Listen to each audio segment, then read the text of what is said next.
पंकज, भारत में हिंदुत्व के खिलाफ ये जो हर आवाज़ है उसको मुल्क और कौम दुश्मनी और गद्दारी से जोड़ा जाता है। अब हाल ही में अक़वाम मुत्तहिदा में मोदी ने जो खोखला दावा किया है कि जी जमहूरियत ने भारत में जन्म लिया है, मगर किसी ने मोदी से ये नहीं पूछा कि आज भारत में जो जमहूरियत का हाल है वो क्या है, वो क्या है। आप लोग पूछते नहीं हैं, आप लोग सवाल नहीं करते हैं, या आप लोगों को तो सवाल की इजाजत ही नहीं है ना। आप लोग का भारतीय मीडिया भी वही करता है जो नरेंद्र मोदी या बीजेपी बता देता है, ऐसा ही है ना। बाकी सारी बातें तो ठीक है, लेकिन आपने कहा मोदी जो कहता है, ये थोड़े से रेस्पेक्टेबल अल्फाजों का इस्तेमाल करें मोदी जी के लिए। वो 1 अरब 30 करोड़ की जो जनता है, अवाम है, उसके रिप्रेजेंटेटिव हैं। आपने जैसा बोला, लोकतंत्र, जमहूरियत भारत में शुरू हुई, यकीनन भारत में शुरू हुई। पता नहीं आपने तारीख पढ़ी है या नहीं, लेकिन जब 16 महाजनपद होते थे हमारे यहाँ एंशिएंट इंडिया में, जब सम्राट अशोक, चंद्रगुप्त मौर्य, महापद्मनंद, ये लोग जब आए, उससे पहले 16 मेट्रो सिटीज होते थे इंडिया में, जिसमें अफगानिस्तान भी था, पाकिस्तान भी था आपका, और ये बांग्लादेश भी था, और पूरा इंडियन सब कॉन्टिनेंट था। तो जमहूरियत यहीं से शुरू हुई। जहां तक बात है हिंदुत्व की, तो हिंदुत्व आप ऐसे बोल रही हैं, आपके बोली से लग रहा है जैसे आप ISIS बोल रही हैं, या फिर आप तालिबान बोल रही हैं, या फिर इस तरह के जो दहशतगर्द तंजीमें हैं उसकी बात कर रही हैं। हिंदुत्व ऐसा कुछ नहीं है। और हाँ, अगर हिंदुत्व भारत में नहीं चलेगा तो कहां चलेगा? ज्यूज का एक देश है, एक मुल्क है, ये बौद्ध लोगों के 18 देश हैं, आपके 57 देश हैं, हमारा एक तो होना चाहिए। बावजूद इसके आप देखिए, हिंदुत्व को आप चाहे कितना भी बुरा भला कह लें, लेकिन आपको यह भी ध्यान रखना चाहिए कि मुसलमानों के 72 फिरके पीसफुली इंडिया में रहते हैं। दुनिया का कोई भी ऐसा मुल्क दिखा दीजिए जहां शिया और सुन्नी एक साथ पीसफुली कोएग्जिस्ट करते हों। और जो हिंदुत्व फोर्सेज हैं, हिंदुत्व फोर्सेज से आपका मतलब क्या है, मैं अभी तक समझा नहीं कि आप कहना क्या चाह रही हैं। हिंदुत्व जो है एक आइडिया है। इट्स नॉट लाइक, यानी वह हिंदुओं के अलावा तमाम लोगों पर जिंदगी जीरन बनाई हुई है, वहां पे किसी को रहने का इख्तियार नहीं दिया जा रहा। वहां पे मुसलमान परेशान है, वहां पे तमाम जो क्लियत हैं वो सफर कर रही हैं। अगर मुसलमान परेशान है वहां पर, अगर मुसलमान भारत में परेशान है, रोहिंग्या मुसलमान क्यों आ रहे हैं? अभी अफगानियों को हम और वीजा देंगे, ई वीजा दे रहे हैं हम अफगानियों को। जो तालिबान नहीं है अफगानिस्तान में, जहां मुसलमान ही मुसलमान का कत्ल कर रहा है, उसको एक हिंदू राष्ट्र, आई मीन डेमोक्रेसी, आप हिंदू राष्ट्र बोल सकती है, ये डेमोक्रेसी है, ये डेमोक्रेटिक कंट्री जहां पर हिंदुओं का बाहुल्य है, हिंदुओं के मेजॉरिटी है, वो मुसलमानों को, अफगानिस्तान के मुसलमानों को अपने यहां रहने के लिए बहुत सारे ई वीजा दे रहा है। ये लोग कहते थे ना हम सेक्युलर इंडिया हैं, जमहूरियत की बात करते हैं जी, डेमोक्रेसी की बात करते हैं, वहां पे हो क्या रहा है आपके सामने? मेरे ख्याल से आप इस तरह आईना दिखा दें इनको, जो बातें कर रहे हैं इन्होंने खुद मान लिया कि हाँ भाई कि हिंदुओं का एक देश तो होना चाहिए, यानी खुद ये मान रहे हैं कि अकलियतें वहां पे दबी रहेंगी और हिंदू ही वहां छाए रहेंगे। हिंदुइज्म का ताल्लुक है और हिंदुओं का ताल्लुक है, किसी को भी उनके साथ कोई प्रॉब्लम नहीं है। हिंदुओं का एक देश छोड़ के 15 देश हों, किसी को कोई प्रॉब्लम नहीं है। यहाँ पे जो बात होती है, हिंदुत्व की जो बात होती है, वो बात होती है एक पॉलिटिकल आइडियोलॉजी की, हिंदुइज्म की बात नहीं होती। अब इन्होंने बात की कि आप इस तरह हिंदुत्व की बात कर रही हैं जिस तरह कोई एक्सट्रीमिस्ट आइडियोलॉजी है, आईएसआईएस है या कोई और एक्सट्रीमिस्ट आइडियोलॉजी है। ये जरा गूगल करें कि आजकल हो रहा क्या है। एक प्रोफेसर है, प्रोफेसर मोहन दत्ता, जो न्यूजीलैंड के अंदर मैसेज यूनिवर्सिटी के अंदर प्रोफेसर हैं। उन्होंने हिंदुत्व के ऊपर, उसकी जो पॉलिटिकल आइडियोलॉजी है, उसके ऊपर पेपर लिखा और कहा कि ये एक एक्सट्रीम आइडियोलॉजी बनती जा रही है, पॉलिटिकल आइडियोलॉजी, हिंदुइज्म पे नहीं। उनके खिलाफ इतनी थ्रेट्स आई कि जो न्यूजीलैंड की पुलिस है, उन्होंने कहा कि आज तक किसी भी एक्सट्रीमिस्ट ग्रुप की जानिब से इस तरह थ्रेट्स नहीं आई। इस वक्त उनको पुलिस सिक्योरिटी फराहम की गई है और पूरे न्यूजीलैंड के मीडिया के अंदर ये हर जगह पे रिपोर्ट हो रहा है। तो जितने भी लोग देख रहे हैं, पहले वो जरा इसको गूगल करके देख लें कि प्रोफेसर मोहन दत्ता के साथ सिर्फ हिंदुत्व के ऊपर एक पेपर लिखने के ऊपर क्या किया है ट्रोल्स ने, क्या किया है एक्सट्रीमिस्ट ने। तो ये जो प्रॉब्लम है, ये हिंदुइज्म के साथ नहीं, ये हिंदुत्व मेंटेलिटी के साथ। अब दूसरी बात है, यही वजह है कि जब प्राइम मिनिस्टर मोदी जी, हम उनकी रिस्पेक्ट करते हैं, वो भारत के प्राइम मिनिस्टर हैं, जब मोदी जी बैठे थे बाइडेन के साथ, लेकिन बाइडेन ने और कमला हैरिस ने, वो जो इतने 1.5 अरब की आबादी के प्राइम मिनिस्टर थे, सिलेक्टेड लीडर हैं उधर के, उनको वो रिस्पेक्ट नहीं दी और उनको वहां पे स्कूल किया, उनको वहां पे गांधीवाद याद करवाया, उनको गांधी का पैगाम याद करवाया। इसलिए याद करवाया कि जो अभी मैंने पहले जिक्र किया कि प्रोफेसर मोहन दत्ता जैसे जो खुद हिंदू हैं, अगर वो भी हिंदुत्व आइडियोलॉजी को चैलेंज करेंगे तो आज के जो भारत है उसके अंदर उसकी कोई गुंजाइश नहीं है। और यही वजह है कि इस वक्त जो है भारत के अंदर उन लोगों की सरकार है जो गांधी जी को भी बुरा कहते हैं और जो गांधी जी के कातिल को अपना हीरो मानते हैं। तो प्रॉब्लम पाकिस्तान की या किसी देश की हिंदुइज्म के साथ नहीं है, ना ही मोदी जी के साथ है, एक आइडियोलॉजी के साथ है जो नफरत पे मबनी आइडियोलॉजी है, उससे प्रॉब्लम है। तो अगर इस आइडियोलॉजी को आप चेंज नहीं करेंगे तो आगे जाके प्रॉब्लम्स और होंगी। आज नहीं तो कल पाकिस्तान की आवाम की समझ में आएगी भारत की पॉलिसी, कि भारत की पॉलिसी वसुधैव कुटुंबकम वाली है।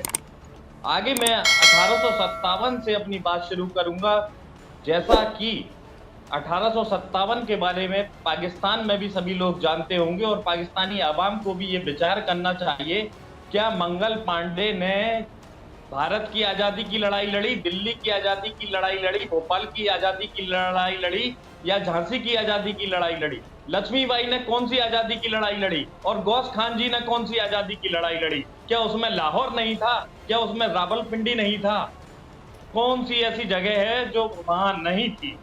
उन्होंने अंग्रेजों से स्वतंत्रता संग्राम की लड़ाई लड़ी और इस लड़ाई को लड़ने के बाद उन्हें क्या हासिल हुआ? आज क्या हासिल हुआ पाकिस्तान को और क्या हासिल हुआ भारत को, ये विचार करने की बात है, इसके अलावा कुछ नहीं।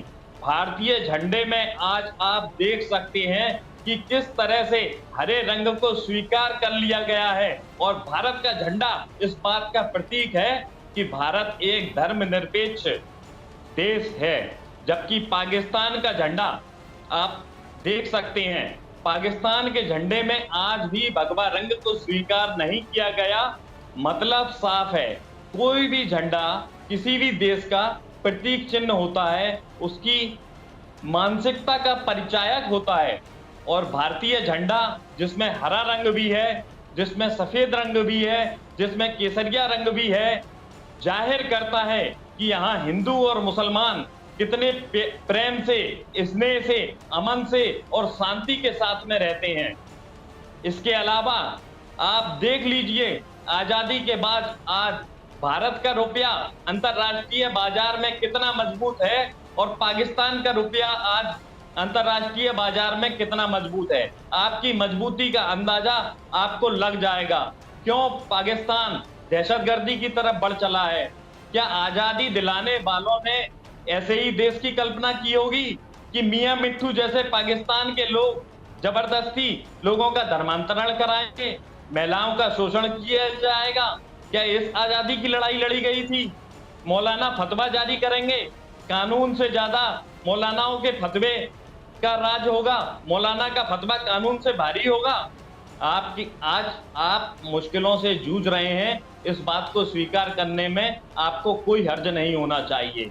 और दूसरों से अगर मदद मांगने की आपको जरूरत है दहशतगर्दी के खिलाफ, पाकिस्तान तो के मदद खिलाफ भी मांगनी साजिशें चाहिए। कौन करते हैं, दहशतगर्दी की कार्रवाइयां कौन करते हैं, ये पूरी दुनिया जानती है। अफगानिस्तान की सिचुएशन चेंज हुई है यातर, उस पे इनको आग क्यों लगी हुई है? ये क्यों मसले, ये क्यों इतने ज्यादा परेशान है, बुखार का शिकार है यातर?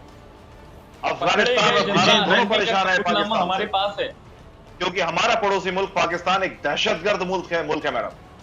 आप जरा इस बात पर ध्यान रखिए कि कितनी दहशतगर्द तंजीमें। अच्छा ये बता दें तालिबान ये जब अफगानिस्तान में आए हैं, इनकी हुकूमत, तो आप लोगों को आग क्यों लगी हुई है? आप लोग क्यों परेशान हैं? हमने पैसा इन्वेस्ट किया है, $3 ट्रिलियन हमने। आपके जो 66 ट्रेनिंग कैंप हैं वो बंद हो गए, वहां पे सफे मातम बिछी हुई है वहां पे।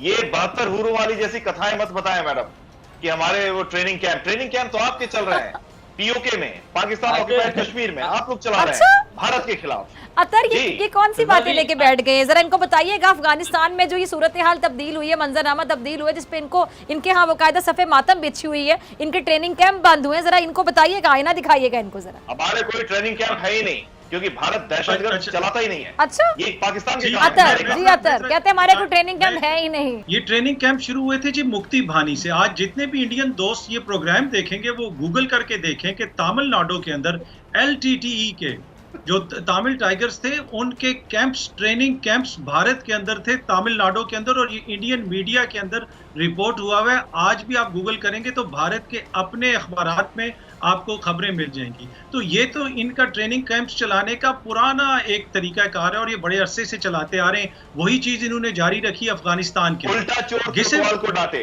उल्टा चोर कोतवाल को डांटे। पाकिस्तान में अगर किसी मंदिर पे अटैक हो ना तो सुप्रीम कोर्ट उसका नोटिस लेके उन लोगों को बुला के उनको कहती है कि इनको जूते भी लगाओ और 1 हफ्ते के अंदर अंदर वो मंदिर भी दोबारा बनाओ। दूसरी तरफ जो दुनिया की सबसे बड़ी जमहूरियत, और मोदी जी जो कहते हैं कि हमारी जमहूरियत दुनिया में सबसे पुरानी है, ये वही मोदी जी हैं जिनकी जमात ने भारत के अंदर बाबरी मस्जिद को तोड़ा, और जब बाबरी मस्जिद को तोड़ा तो तभी वो अपनी जमहूरियत में मकबूल हुए। इसलिए कि पहले तो बीजेपी को कोई पूछता ही नहीं था, 2 सीटें नहीं मिलती थी बीजेपी को। 90s में जब इन्होंने तोड़ी बाबरी मस्जिद तो उसके बाद ये हीरो बन गए। तो ये है आपकी जमहूरियत का रंग कि वहां पे आप ना मस्जिद को चलने देते हैं ना चर्च को चलने देते हैं, सिर्फ और सिर्फ उसी को चलने देते हैं जो आपकी, जिस पे आपकी रजा हो। ऐसा नहीं है, हमें किसी मजहब से कोई प्रॉब्लम नहीं है। पाकिस्तान को, पाकिस्तान का किसी दुनिया के किसी मुल्क के साथ हमें कोई प्रॉब्लम नहीं। हमें इशू वो है जो आपकी हरकतें हैं जिस किस्म की। बाकी POK की बात की अपने दोबे जी ने, और पाकिस्तान के कमजोर होने की बात की, तो भाई वेट किस चीज का कर रहे हैं ना। इतना स्ट्रांग लीडर है आपका मोदी, आए POK वापस ले लें। मैं तो हमेशा ऑफर करता हूं कि भेजें अपनी सेना को, ले लें वापस अगर हिम्मत है तो बस ये बातें ही होती रहेंगी, इससे कुछ हल नहीं होना। अपनी गलतियों को माने और बैठ के अच्छे तरीके से बातचीत से मसाइल हल करें। ठीक है जी, जी जी दुबे जी।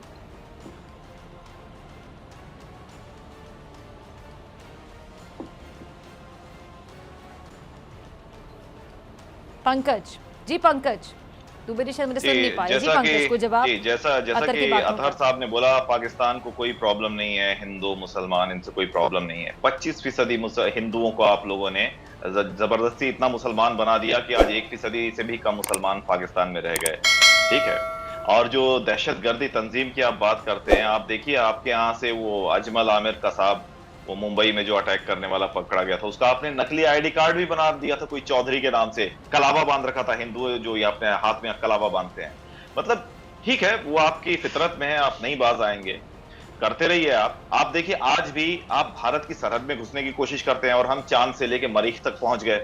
तो अपनी अपनी फितरत नकली ID कार्ड से बनाने में आप लोग मेरे ख्याल से महारत रखते हैं। कुलभूषण मुबारक पटेल, हाँ अतर कुलभूषण जाधव, अगर वो रॉ का आदमी होता आप पकड़ ही नहीं सकते थे उसे। कुलभूषण याद है आदमी वाकई में होता तो नहीं। कुलभूषण क्या करने आया था? बॉम्बे बिरयानी का स्टॉल लगाने आया था पाकिस्तान में।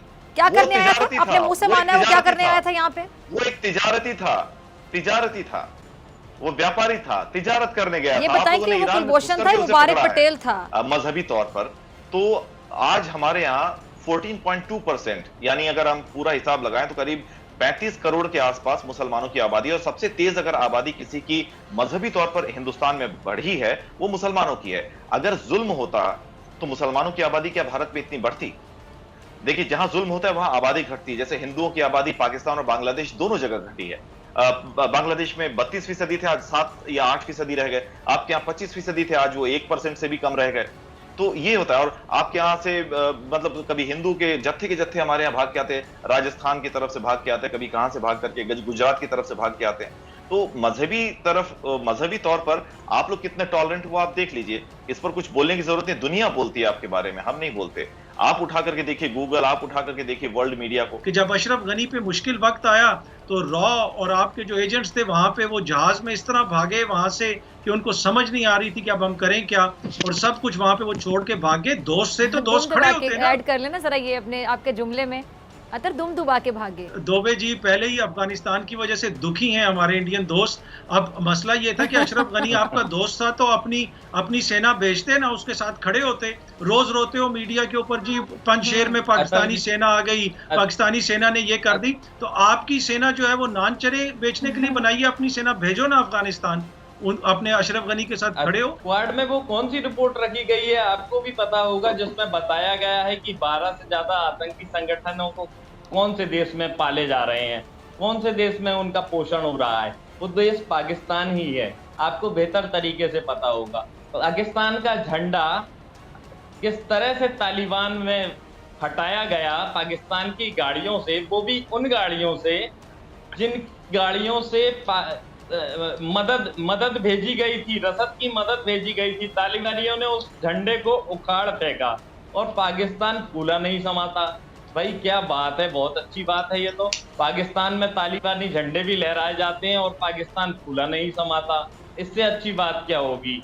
मौलानाओं के फतवे पाकिस्तान में भारी होते हैं, वाह भाई वाह। और एक बात तो आपको याद रखनी चाहिए कि किस तरह से तालिबानियों ने ही आप ही के सेना के 2 जवानों को मार डाला, और फिर भी इस बात का भी कहीं कोई गम नहीं, कहीं कोई इल्म नहीं।